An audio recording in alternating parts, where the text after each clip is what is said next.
Баршаңызға сәлем. Қазір мен куркума қосылған судың пайдасы туралы айтпақшымын. Ақпаратты көрмес бұрын арнамызды қолдап, лайк басып, қоңыраушаны белгілеп тіркеле кетіңіздер. Куркума дәмдеуіш туралы бұрын мен көп естімеген едім. Бірақ көктемде көкеміздің қан қысымы көтеріліп, біраз уақыт мазасызданғаннан кейін бір кісіден осы куркума қосылған суды пайдаланса, қан қысымын реттейді деген ақпаратты естідім де осы туралы іздене бастадым.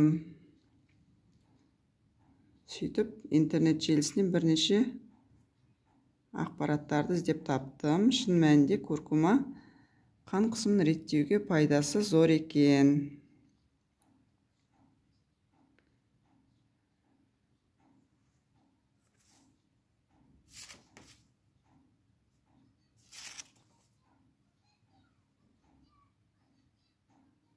Бұл куркума дәмдеуішінің құрамында көмірсулар, амин қышқылдары, дәрумендер және минералды қосылыстар, калий, магний, темір, селен, кальций, марганец тағы басқалар бар екен.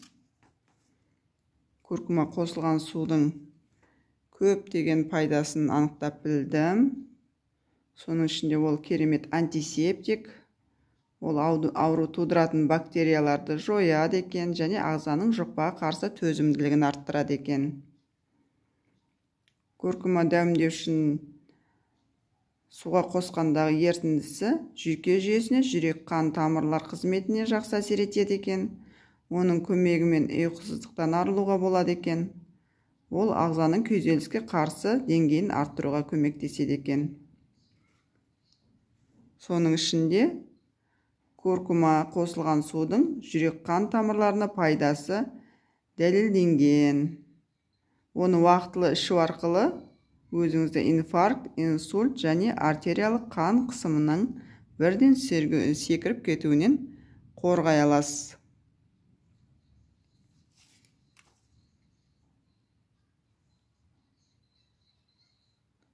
Сондай-ақ суда еріген куркума асқазан сөлі секрециясын, өт бөліну процесін және ағзаның басты тазартушы мүшесі бауырдың қызметін жақсартатында пайдасы бар екен.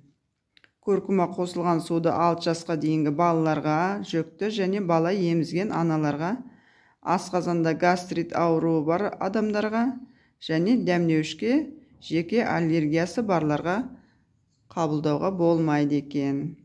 Куркума қосылған су иммунитетті нығайтады, ас қорыту жағдайын жақсартады, зат алмасуды реттейді, ағзаны токсиндерден тазартады, тәбетті басады екен, көп тамақ жеп қоюдан сақтайды және ағзаның тәттіге деген құштарлығын азайтады екен. Ал енді куркуманы таңертең жылы, қатты ыстық емес іше алатындай суға қосып отырып, қалай пайдалану қажет екенін көрсетейін. Ол үшін мына 200 грамм стаканға ыстық су құйып аламыз. Куркума дәмдеуішін алып, 200 грамм стакандағы суға интернетте жарты шай қасық деп көрсеткен екен. Енді одан да аздау көлемде пайдаланып жүрмін.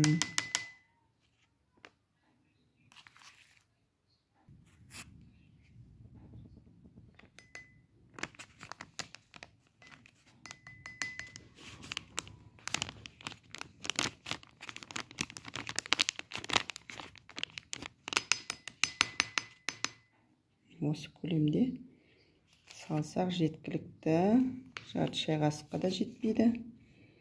Және ағзаға тез сіңу үшін кішкене қара бұрыш қосып жібереміз.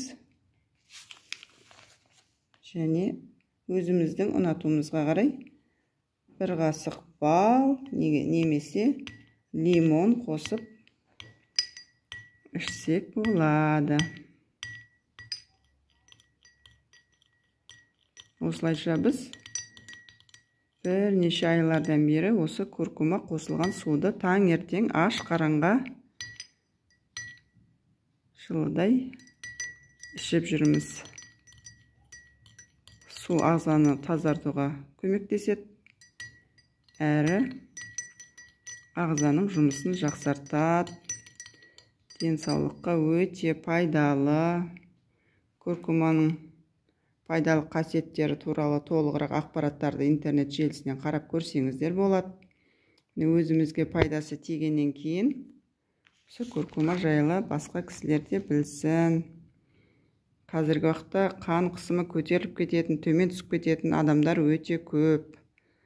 Сондықтан пайдалы ақпарат болсын деп өз білгенімен бөлісіп жатырмын. Қажеттеріңізге жараса, осылай жасап көріңіздер. Ақпарат ұнаса, арнамызды қолдап, лайк басып, қоңыраушаны белгілеп тіркеліп кетіңіздер. Алдағы уақытта тағы да пайдалы ақпараттармен бөлісіп отыратын боламын. Назарларыңызға рахмет. Денсаулықтарың мықты болсын. Сау саламатта болыңыздар.